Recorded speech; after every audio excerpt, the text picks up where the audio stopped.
मित्रों नमस्कार। हम भारतीय संविधान के संबंध में अब तक अनुच्छेद 110 तक बात कर चुके हैं और आज हम बात करेंगे अनुच्छेद 111 से आगे। मेरा उद्देश्य है आप लोगों को ये जो भारत की जो सर्वोच्च किताब है, जो संविधान जिसे कहते हैं, जिसके तहत हमारी शासन व्यवस्था चलती है, उसके बारे में प्राइमरी जानकारी देना, सरल और संक्षिप्त भाषा में। क्योंकि आम आदमी को भी इसका ज्ञान होना चाहिए कि हमारे जो संविधान की स्थिति क्या है, हमारा शासन किस प्रकार चलता है। तो चलो हम अनुच्छेद 111 पे बात करते हैं। जो अनुच्छेद 111 है, इसमें लिखा है कि संसद द्वारा पारित बिल जो है वो राष्ट्रपति को भेजा जाएगा और राष्ट्रपति या तो उसे स्वीकार कर देगा और अथवा उससे अपने किसी नोट्स के साथ लौटा देगा और उस पर दोबारा विचार करने के लिए कहेगा और संसद में उसका दोबारा विचार किया जाएगा और दोबारा विचार करने के बाद यदि बिल राष्ट्रपति के पास भेजा जाता है तो राष्ट्रपति उसको दोबारा नहीं लौटा सकता, उसको स्वीकृति देनी ही होगी। इसी प्रकार जो अनुच्छेद 112 है वो वित्तीय विषय की प्रक्रिया से संबंधित है, जिसमें ये लिखा गया है कि वार्षिक जो आय व्यय विवरण है, जिसको हम आम बोलचाल की भाषा में बजट कहते हैं, वो रखा जाएगा। हालांकि संसद में जो बजट है वो वित्त मंत्री के द्वारा रखा जाता है, लेकिन वित्त मंत्री को जो है अधिकृत जो है वो राष्ट्रपति करता है। अतः इसको ये समझें कि ये राष्ट्रपति की ओर से ही रखा जाता है और ये दोनों सदनों में रखा जाता है।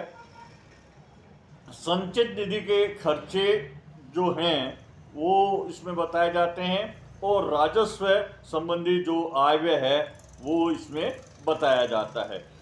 जो संचित निधि के खर्चे हैं उसमें है राष्ट्रपति और उपराष्ट्रपति से संबंधित व्यय, लोक सभा के अध्यक्ष और उपाध्यक्ष के वेतन भत्तों से संबंधित व्यय, उच्चतम न्यायालय के न्यायाधीशों के जो वेतन भत्तों से संबंधित वेतन व्यय और उच्च न्यायालय के सेवानिवृत्त न्यायाधीशों के केवल पेंशन जो व्यय है वो इस संचित निधि पर भारित होते हैं।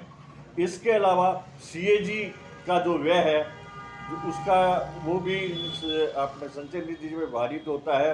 संघ लोक स्वायत्त से संबंधित व्यय भी इस संचित निधि में भारित होता है और भारत सरकार की ओर से संचित निधि के अन्य कोई व्यय यदि स्वीकृत किए जाएं तो वे इसमें से भारित होंगे और संसद यदि कोई कानून बनाकर इसमें कोई खर्चा करना चाहे तो वो इसमें होंगे।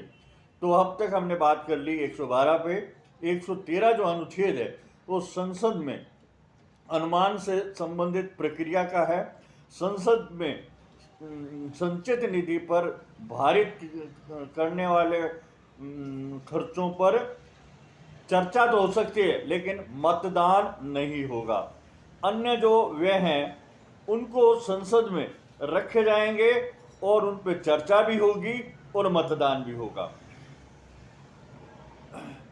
अनुदान की जो मांगे हैं वो राष्ट्रपति की सिफारिश पर ही रखी जा सकेंगी, इसके अलावा कोई मांग नहीं रखी जाएगी। अनुच्छेद जो 14 है वो विनियोग विधेयक से है।